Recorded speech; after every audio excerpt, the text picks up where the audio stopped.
तो अगर हम एसिड की बात करेंगे तो एसिड में जो सबसे कॉमन आयन है वो है हाइड्रोनियम आयन,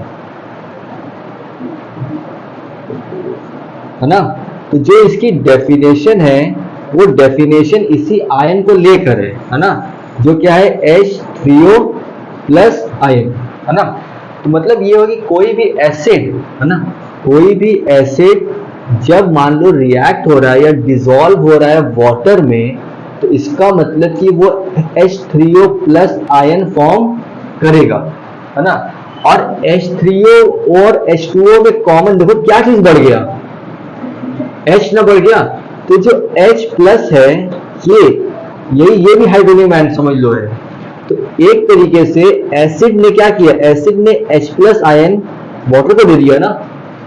तो मतलब एसिड के पास H था, जैसे फॉर एग्जांपल अगर हम HCl का HCl एक एसिड है, उसको हम वाटर से रिएक्ट कराएंगे तो इसका H इसके पास गया, मतलब कि H3O प्लस हो गया और Cl माइनस हो गया, हुआ ना। तो इसका मतलब कि एसिड क्या करता है, H को रिलीज करता है, H को रिलीज कर रहा है ना, जिसको प्रोटॉन भी कहा जाता है। H प्लस को क्या कहते हैं, प्रोटॉन। तो acid is that compound which when dissolved in water yields or gives hydronium ion. ये एसिड की डेफिनेशन होगी। ये बात समझ में आई। एसिड क्या डोनेट कर रहा है, क्या रिलीज कर रहा है, हाइड्रोजन। हाइड्रोजन नहीं कहा जाएगा इसको, हाइड्रोजन कहने का मतलब H2 हो गया। इसको क्या कहेंगे, H प्लस आयन, इसको H प्लस आयन कहेंगे। प्रोटॉन भी बोल सकते हैं, ये प्रोटॉन भी कह रहेगा, H प्लस आयन को प्रोटॉन ही बोला जाता है।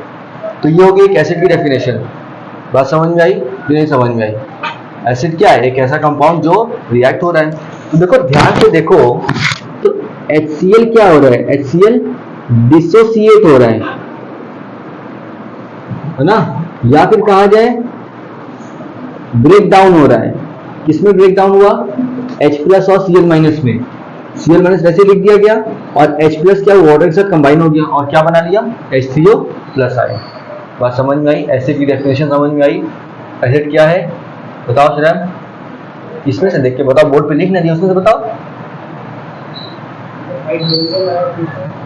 कब देगा, अपने आप?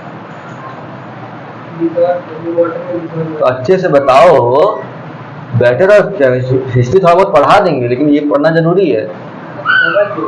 नहीं समझ में आया? एसिड वो कंपाउंड है जब पानी के साथ रिएक्ट करेगा ना तो H3O प्लस हाइड्रोनियम आयन बनाएगा, और कोई हाइड्रोनियम आयन नहीं बनाएगा। जो हाइड्रोनियम आयन बना रहा है वो एसिड हुआ। अगर हम ऑक्सीजन और वाटर का रिएक्शन कराएं, क्या H3O प्लस मिलेगा? नहीं ना मिलेगा, है ना।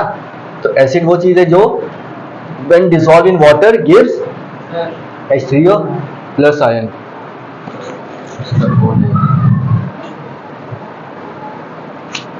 क्या बताएं, क्लासिफिकेशन में बहुत सारी डेफिनेशन है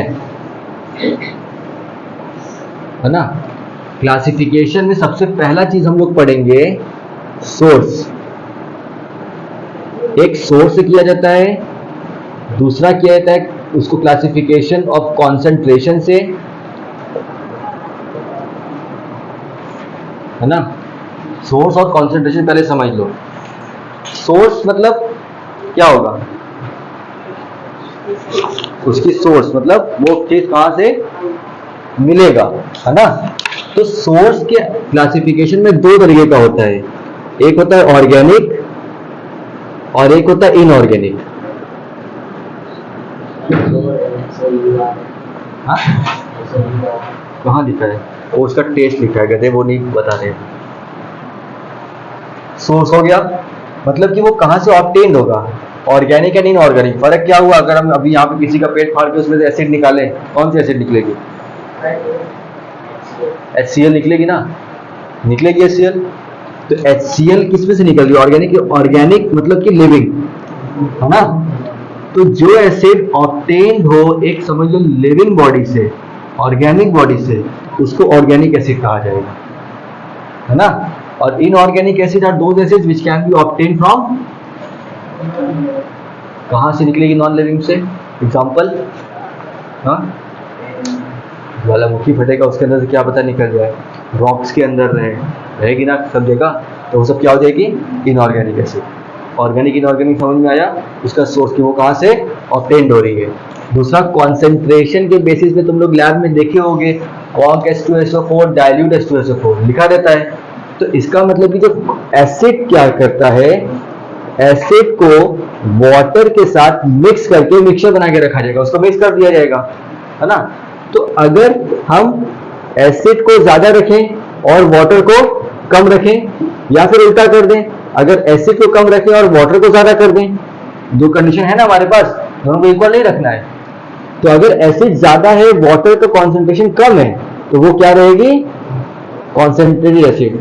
और अगर एसिड कम है, वाटर ज्यादा है, तो वो क्या रहेगी, डाइल्यूट एसिड। समझ में बात आई कि नहीं समझ में आई, है ना। जब भी एसिड रहता है पानी में मिला के रखा है, तभी तो डाइल्यूट एसिड और कॉन्सेंट्रेटेड एसिड रहता है ना। उसके बाद रहेगा उसका स्ट्रेंथ के बेसिस पे, स्ट्रेंथ में आएगा weak acid and strong acid, weak acid and strong acid. Weak acid क्या होगा यार, एक चीज और बताना भूल गए थे, एसिड की डेफिनेशन एक देखो पॉइंट वाइज। पहला, it gives H3O plus ion, दूसरा इट हैज सार टेस्ट, खट्टा रहेगा, थर्ड वो लिटमस पेपर पे कैसा चेंज देगा, ब्लू टू ग्रीन, कौन बोल रहा है, रेड। ये डेफिनेशन हुई, है ना। इसमें से ये चीज अगर देखो, खट्टा होता है, हम अपनी डेली लाइफ में बहुत सारा फ्रूट्स वेजिटेबल्स लेते हैं, सैलेड लेते हैं जो एक्चुअल में खट्टा होता है, तो क्या मतलब उसके अंदर एसिड नहीं है ना। एग्जांपल बताओ कोई, ऑरेंज ले लो, नींबू ले लो, है ना। उसके अंदर भी नींबू में तो सिट्रिक एसिड होता है, तो सिट्रिक एसिड का मतलब कि वो स्ट्रॉन्ग है कि वीक, वो हम लोग मतलब यूटिलाइज कर ले रहे, यूज कर ले रहे, तो वो क्या हुआ, वीक एसिड हुआ। वो भी समझ लो कि H3O प्लस आयन क्यों नहीं यील्ड करेगा, वो भी यील्ड कर रहा है, बट वो एक वीक एसिड है। तो इसकी डेफिनेशन क्या रहेगी, उसकी डेफिनेशन ये रहेगी कि मतलब ये कंप्लीटली आयोनाइज नहीं हो रहा है ना। स्ट्रॉन्ग एसिड क्या होगा, स्ट्रॉन्ग एसिड कंप्लीटली आयोनाइज हो जाएगा। आयोनाइज यानी कि उसके अंदर जितना भी H आयन है वो उन सबको दे देगा, है ना।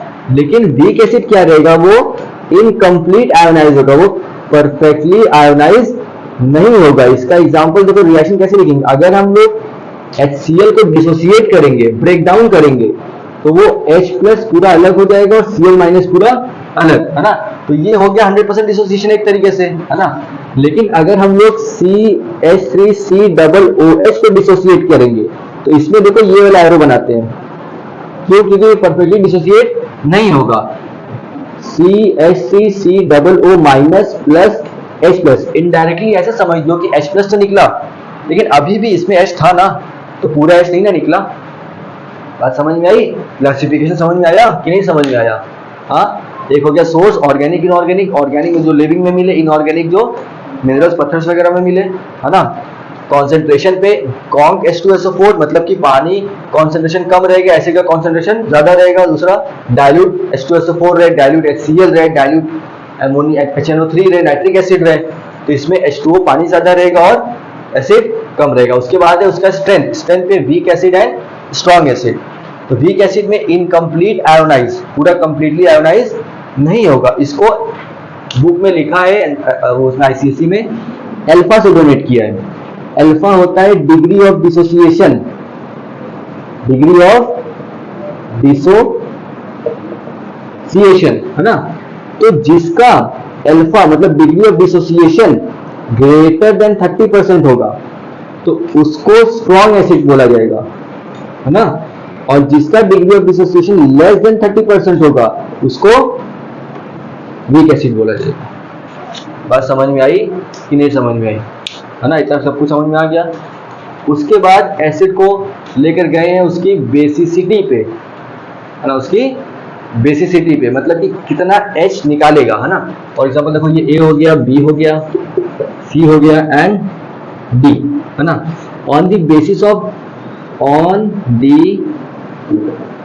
Basis of basicity. बेसिसिटी की डेफिनेशन क्या होगी? बेसिसिटी का मतलब हुआ number of hydronium ion yields by an acid when dissolve in water. बात समझ में आई? अब नंबर ऑफ हाइड्रोनियम आयंस का मतलब जरूरी नहीं कि वो एक ही दे, वो 2 दे सकता है, वो 3 दे सकता है ना। फॉर एग्जाम्पल अगर हम लोग HCl की बात करें, ये अगर डिसोसिएट होगा तो क्या देगा? H plus plus Cl minus ये देगा। अगर हम लोग H2SO4 की बात करें, ये डिसोसिएट होगा, यहाँ पे 2 H है ना, तो ये क्या देगा? 2H plus plus SO4 2 minus. उसी तरह अगर हम ले H3PO4 तो ये कितना देगा? 3H plus plus PO4 3 minus कितना दे रहा है ना। तो इसका मतलब कि बेसिसिटी HCl कितना H दे रहा है? 1, तो इसकी बेसिसिटी कितनी हुई? 1। H2SO4 कितना दे रहा है? H 2, इसकी बेसिसिटी कितनी हुई? 2। H3PO4 की बेसिसिटी कितनी हुई? 3। तो जब जो एसिड 1 H प्लस दे उसको mono acidic in nature, mono acidic और मोनो बेसिक, नाम बोलिए, मोनो बेसिक। जो एसिड 1 H प्लस दे वो मोनो बेसिक इन नेचर, ये मोनो बेसिक एसिड हुआ है ना।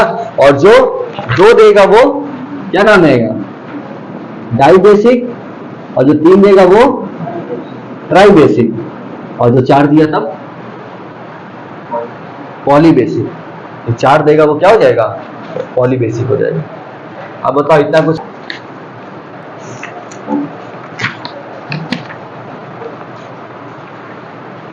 ठीक है।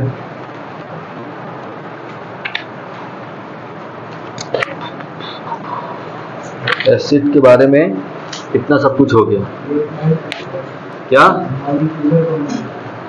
कहाँ लिखा है? Page number 25 40 molecular composition of hydracid ना। Acid containing hydrogen and non metallic elements other than oxygen are called hydra. देखो वो एसिड जिसमें H के साथ साथ कोई और नॉन मेटल प्रेजेंट है उसको हाइड्रा एसिड कहा जाएगा। और ऑक्सैलिक एसिड जो रहेगा हाइड्रोजन के साथ अनदर एलिमेंट और ऑक्सीजन भी रहे। देखो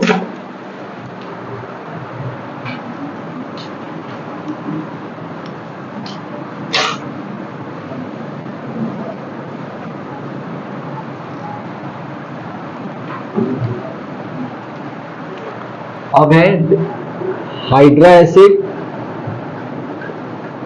एंड क्या नाम है? ऑक्सा एसिड, ऑक्सी एसिड है ना।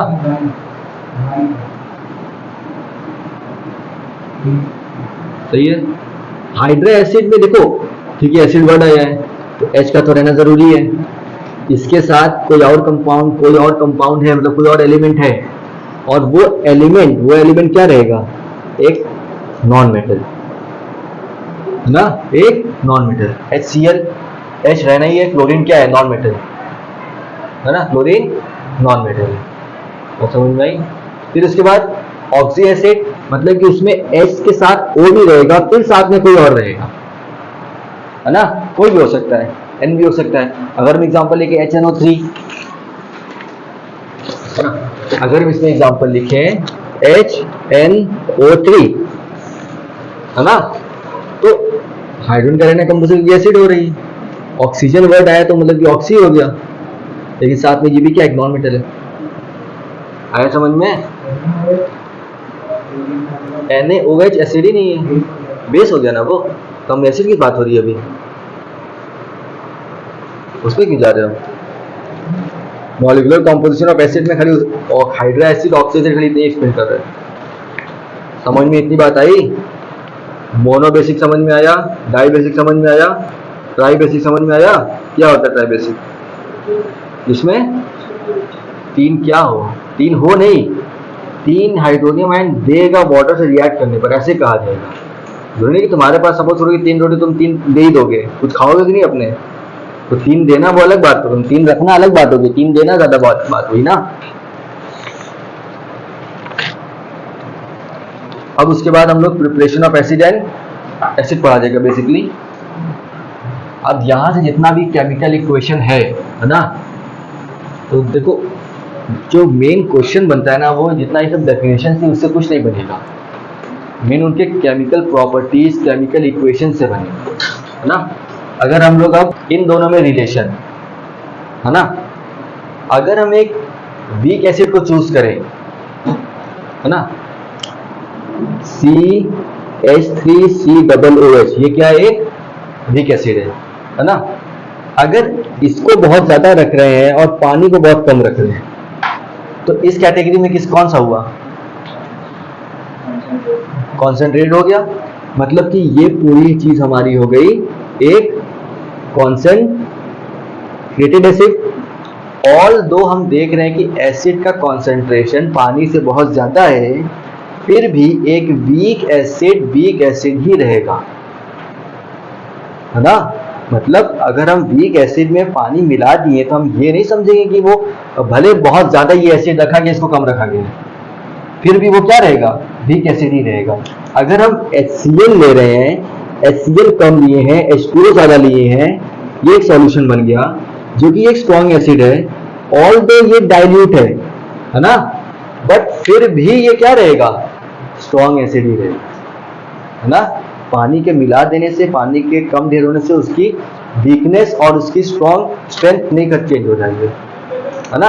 अगर हम HCl ज्यादा लिए हैं, पानी कम लिए हैं, तब ये कौन हुआ, फिर भी ये दोनों को स्ट्रॉन्ग एसिड ही कहा जाएगा ना। एक तुम स्ट्रॉन्ग एसिड में ज्यादा पानी मिला के उसको वीक नहीं बना सकते। समझ में बात आई कि नहीं, समझ में आई ना। बात करें प्रिपरेशन की, प्रिपरेशन ऑफ एसिड। तो प्रिपरेशन ऑफ एसिड में पहले एसिड कैसे बनाया जाएगा, तो एसिड फ्रॉम नॉन मेटल, पहला है एसिड फ्रॉम नॉन मेटल। तो नॉन मेटल बताओ क्या, Cl, मतलब Cl है, एसिड बनाना है, एसिड के लिए H रहना जरूरी है, तो मतलब कि H प्लस Cl कर दें, तो H प्लस Cl क्या मिलेगा, HCl, है ना। तो मतलब कि अगर हम लोग एसिड फ्रॉम नॉन मेटल बनाना है, तो एक इनडायरेक्टली हमारा सिर्फ एडिशन रिएक्शन हो रहा है ना, एडिशन रिएक्शन खाली हो जाएगा, है ना। बैलेंस तो है नहीं, क्योंकि ये क्या रहेगा, H2 के फॉर्म में रहेगा, E2 के फॉर्म में रहेगा, और ये 2HCl हो जाएगा, उसको बैलेंस भी तो करना रहेगा ना। बात समझ में आई कि नहीं समझ में आई। तो पहला एसिड फ्रॉम नॉन मेटल हो गया। दूसरा लिखा है एसिड फ्रॉम एसिडिक ऑक्साइड, है ना। अगर हम एक एसिडिक ऑक्साइड की बात करेंगे, देखो फ्रॉम एसिडिक ऑक्साइड, तो एसिडिक ऑक्साइड रहेगा CO2 प्लस H2O। अगर CO2 प्लस H2O करा जाएगा तो हमको क्या मिलेगा, सिंपली एडिशन रिएक्शन हो रहा है ना। तो इन दोनों को क्या कर लो, कंबाइन कर लो, H2C और O कितना हो जाएगा 3, तो H2CO3 बन गया। क्या नाम है इसका, हाँ कार्बोनेट, है ना, कार्बोनिक एसिड। की बात समझ में आई कि नहीं समझ में आई। उसी तरह देखो, जैसे फॉर एग्जांपल हमको H2SO4 बनाना है, अगर तो वाटर के साथ क्या हम कंबाइन करेंगे H2SO4 बने, क्या चाहिए यहाँ पे सोचो, SO4 क्यों चाहिए, एक तो है ही है वो SO3, तो SO3 प्लस H2 करेंगे H2SO4 बनेगा। समझ में आ रहा है। From acid from non metal, acid from और एसिडिक ऑक्साइड। एसिडिक ऑक्साइड में देखो भाई, जो अभी हम दो हाइड्रा एसिड और ऑक्सी एसिड पढ़ा रहे थे, तो ये हाइड्रा एसिड फॉर्म हो रहा है, एक हाइड्रा एसिड हुआ, और ये क्या हुआ, ऑक्सीजन है, कार्बन भी है, नॉन मेटल, तो क्या हो गया ऑक्सी एसिड बना। तो ऑक्सी एसिड के लिए क्या कर रहे हैं, वाटर के साथ कंबाइन करा रहे हैं, है ना। उसके बाद है एसिड फ्रॉम सॉल्ट। सॉल्ट ऐसा चीज जिसके पास ना तो H रहे ना तो OH रहे, है ना। फॉर एग्जाम्पल ले लो, अगर हम ले लें NaCl। अब यहाँ पे बड़ा फालतू चीज लिखा है क्योंकि हमको एसिड बनाना है तो एसिड का ही यूज कर रहे हैं, है ना। तो उसको एसिड बना रहे हो, एसिड का ही यूज कर रहे हैं। अगर कोई नॉर्मल सॉल्ट लिया गया, एसिड फ्रॉम सॉल्ट अगर लिया गया NaCl, तो NaCl में वो H2SO4 रिएक्ट कर रहा है ना, H2SO4। तो क्या बनेगा, Na2SO4 और HCl।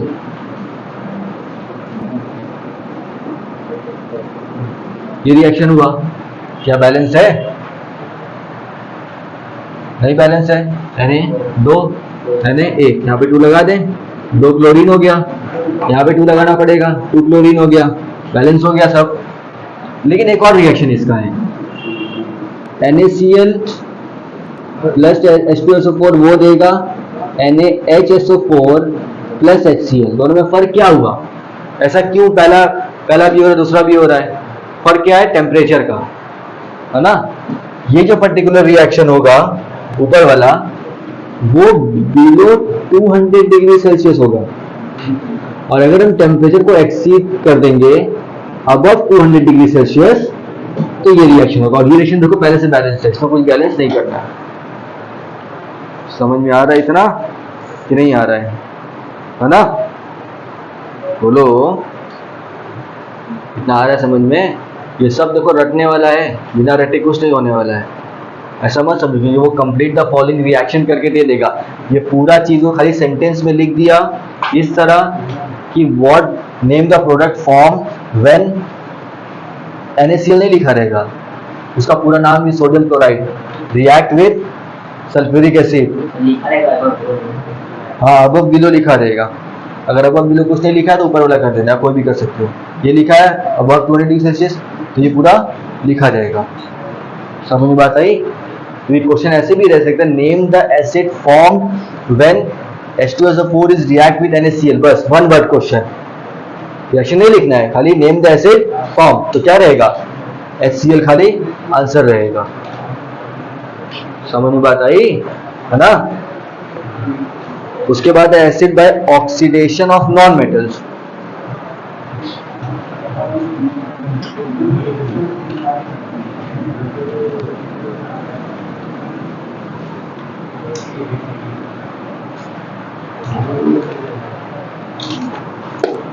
From oxidation of non metal. Oxidation का मतलब क्या होगा? 3 डेफिनेशन ऑक्सीडेशन की, है ना। एक होता है गेन ऑफ ऑक्सीजन, मतलब ऑक्सीजन गेन करना, एडिशन ऑफ ऑक्सीजन। दूसरा होता है लॉस ऑफ हाइड्रोजन। 2 डेफिनेशन का खाली देख लो। और यहाँ पे क्या है? एक नॉन मेटल, है ना। अगर हम कोई नॉन मेटल लें, फॉर एग्जाम्पल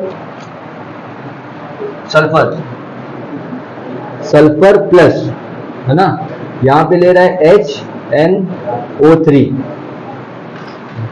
वो भी क्या है? वो भी एक एसिड है, HNO3। कौन सी एसिड? नाइट्रिक एसिड, है ना, S प्लस HNO3। तो यहाँ पे क्या होगा? एक एडिशन ऑफ ऑक्सीजन, है ना।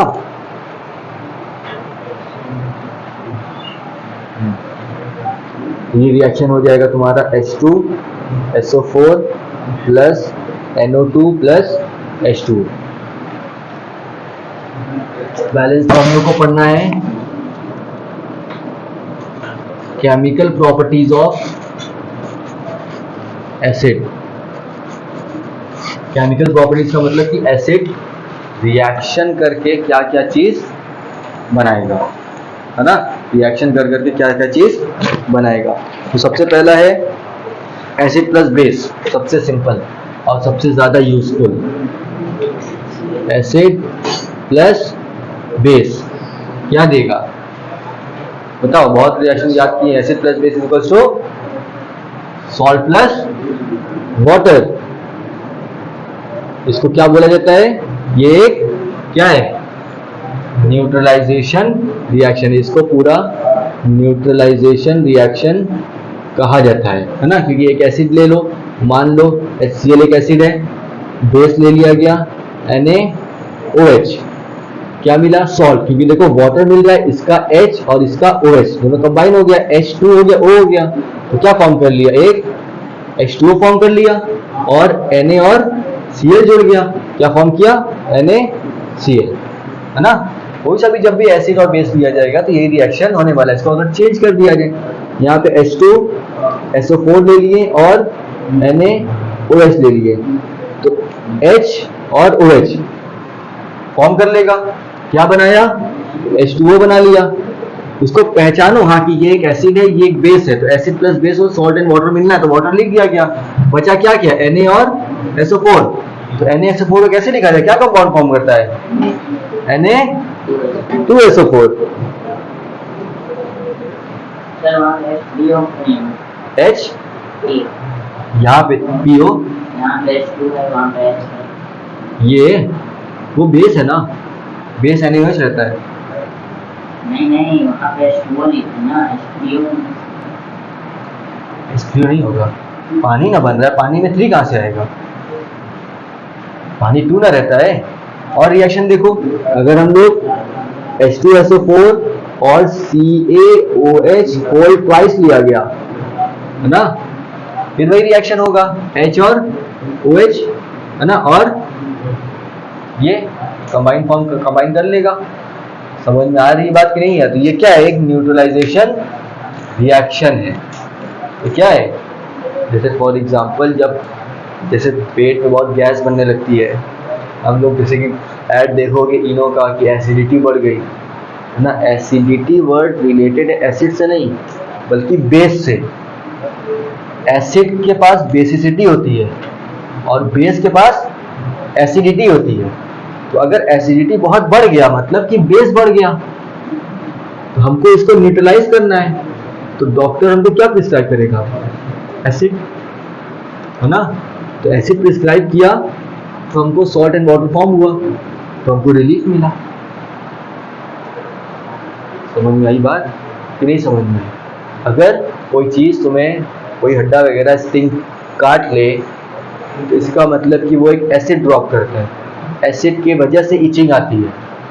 अब अगर वहाँ की केमिकल की वजह से स्किन थोड़ी डैमेज हो गई, उसको सही करना है तो क्या यूज़ करना पड़ेगा, है ना, एल्कलाइन नहीं, बेस, एल्कली कहा जाएगा उसे, बेस, अभी ना वो सही होगा, क्योंकि एसिड हमारी स्किन को भी कोरोड करेगा।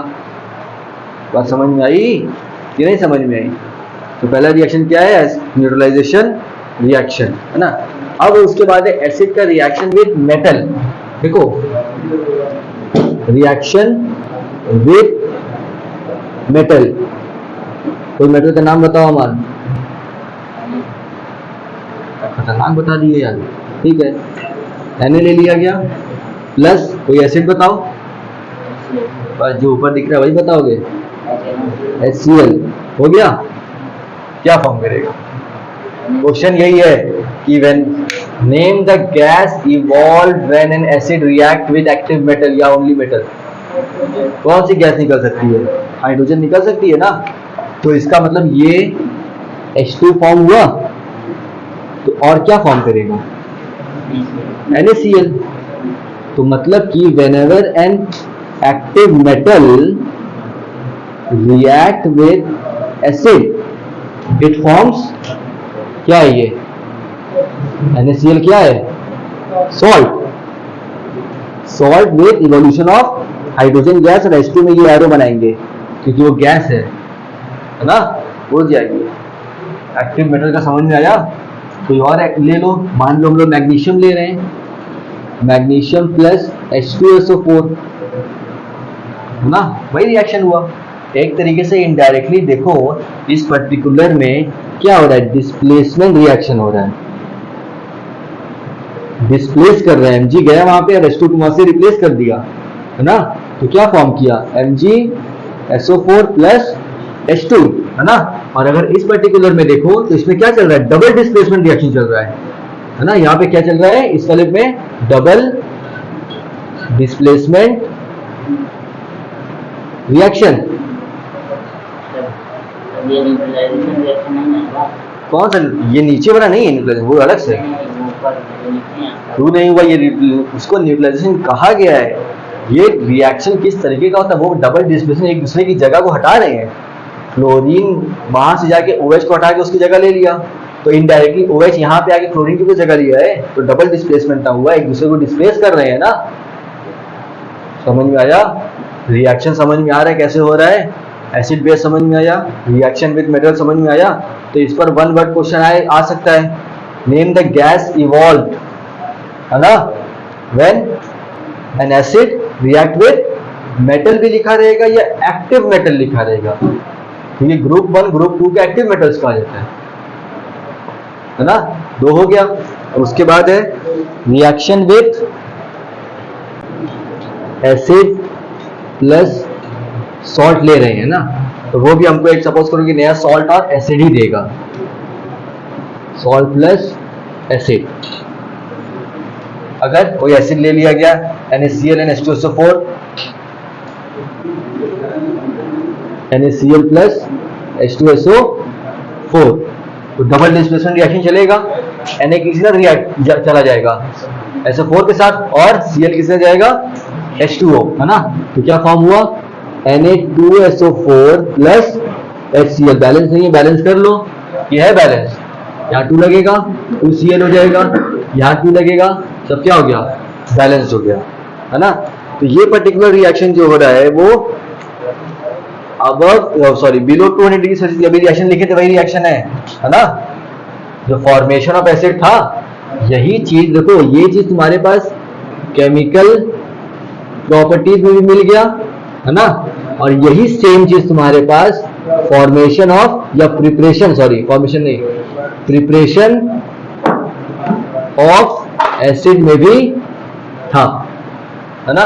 वही 2 रिएक्शन। फिर अगर हम लोग NaCl प्लस H2SO4 लिया गया, but temperature above 200 degree Celsius लिख दिया गया, तो क्या मिलेगा, NaHSO4 प्लस HCl। समझ में बात आई कि नहीं समझ में आई? उसके बाद NaNO3 प्लस H2SO4 लिखा है। अगर NaNO3 प्लस H2SO4 क्या रिएक्शन फॉर्म करेगा बताओ? प्लस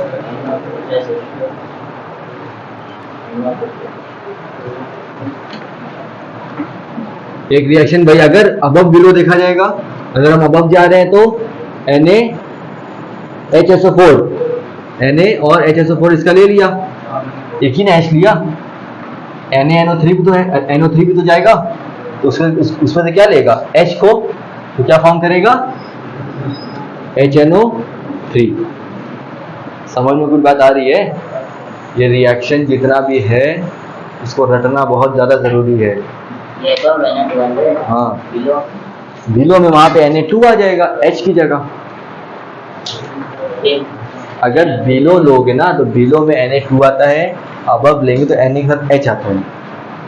यही चीज को याद रखना है।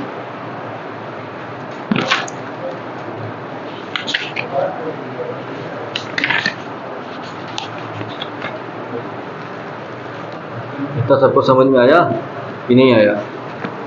चलो ठीक है, सब लोग जो जो चीज कह रहे रीड करने को बुक से रीड करो। बुक खोलो, बुक कहाँ है? ये वाली बुक है कि नहीं?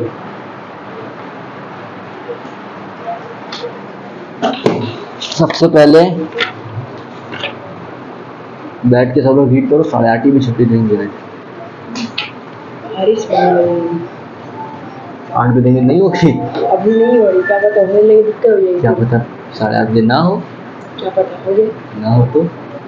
चलो पहले रीड करो ध्यान से, है कि नहीं? आगे यहाँ पे आओ। एसिड के बारे में सब कुछ, जो दलाल वाली बुक है उसमें एसिड बेस सब दोनों एक साथ दिया है। पूरा एसिड के बारे में इतना पढ़ा, पूरा रीड करो बैठे बैठे।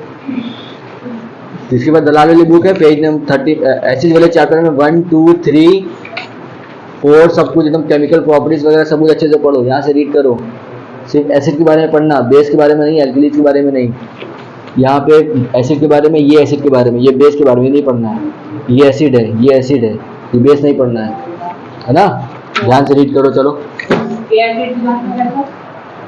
सब कुछ एसिड्स के बारे में पढ़ो। तुम लोग की बुक में सही दिया, एसिड बेस साथ एसिड अलग